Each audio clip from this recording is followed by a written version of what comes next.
اعوذ باللہ من الشیطان الرجیم بسم اللہ الرحمن الرحیم اللہم صلی علی سیدنا و مولانا محمد معدن الجود والکرم وعلی آلہ وبارک وسلم۔ محترم خواتین و حضرات، السلام علیکم۔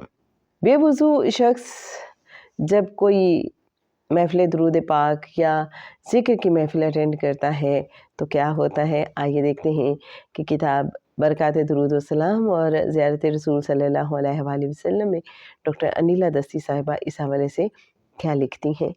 ایک روحانی بہن اختیار اپنا خواب اس طرح بتاتی ہیں کہ ایک دفعہ میں نے خواب میں ایک نقاب پوش عورت کو دیکھا۔ اس عورت نے مجھ سے پوچھا کہ تم انیلا کو جانتی ہو؟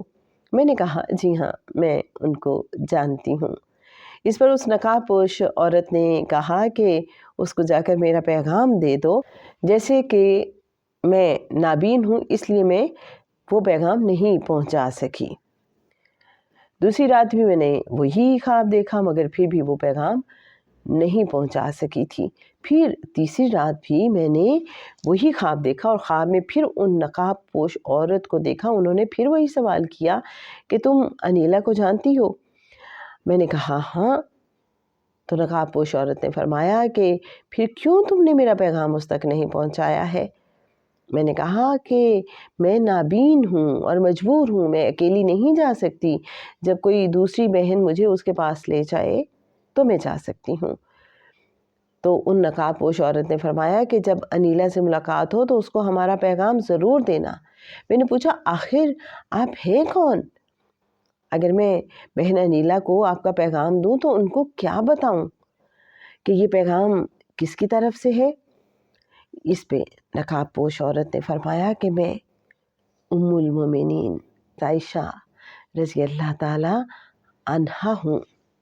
تم انیلا کو کہنا کہ اس کی محفل ذکر یعنی اجتماعی ذکر کی محفلیں جو جمعرات اور جمعے کے دن ہوتی ہیں اس میں عورتیں آتی ہیں، ان میں سے بعض عورتیں بغیر وضو کے شامل ہوتی ہیں اور پھر وہ عورتیں بغیر وضو کے ہی وہاں نماز ادا کرتی ہیں۔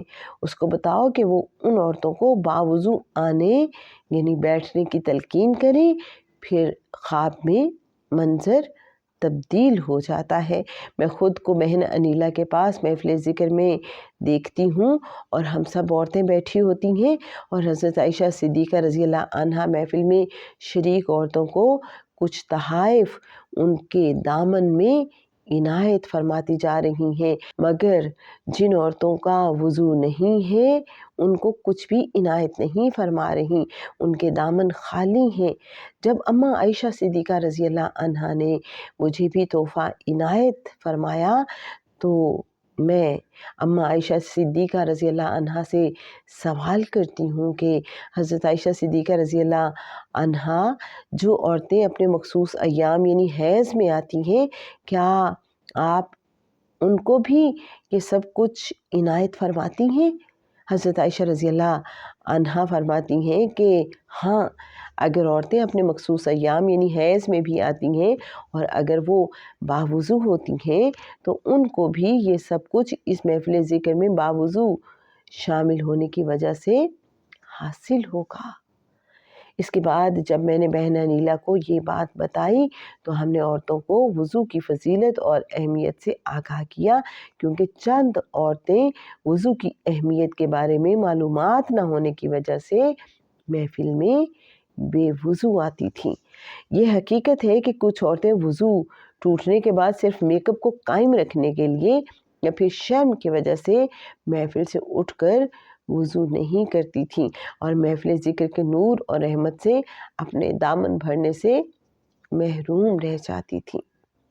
بسم اللہ الرحمن الرحیم، نحمدہ ونصلی ونسلم علی حبیبہ کریم، اللہم صلی علی بدر التمام، اللہم صلی علی نور الظلام۔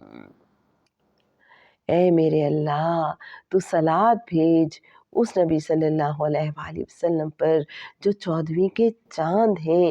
اے میرے اللہ عز و جل، تو صلوات بھیج اس نبی صلی اللہ علیہ وآلہ وسلم پر جو اندھیرے میں روشنی ہے۔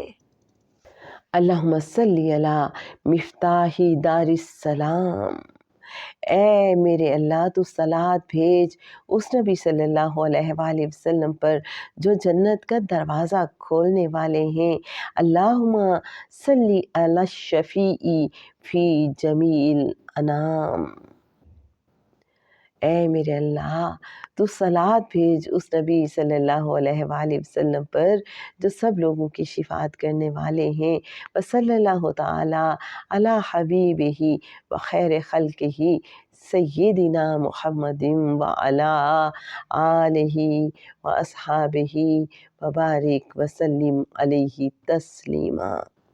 اے میرے اللہ تو صلوات اور سلام بھیج رہا ہے اپنے حبیب کریم صلی اللہ علیہ وآلہ وسلم پر جو ہمارے سردار ہیں، اور ان کی اولاد اور اصحاب پر بھی صلوات بھیج رہا ہے۔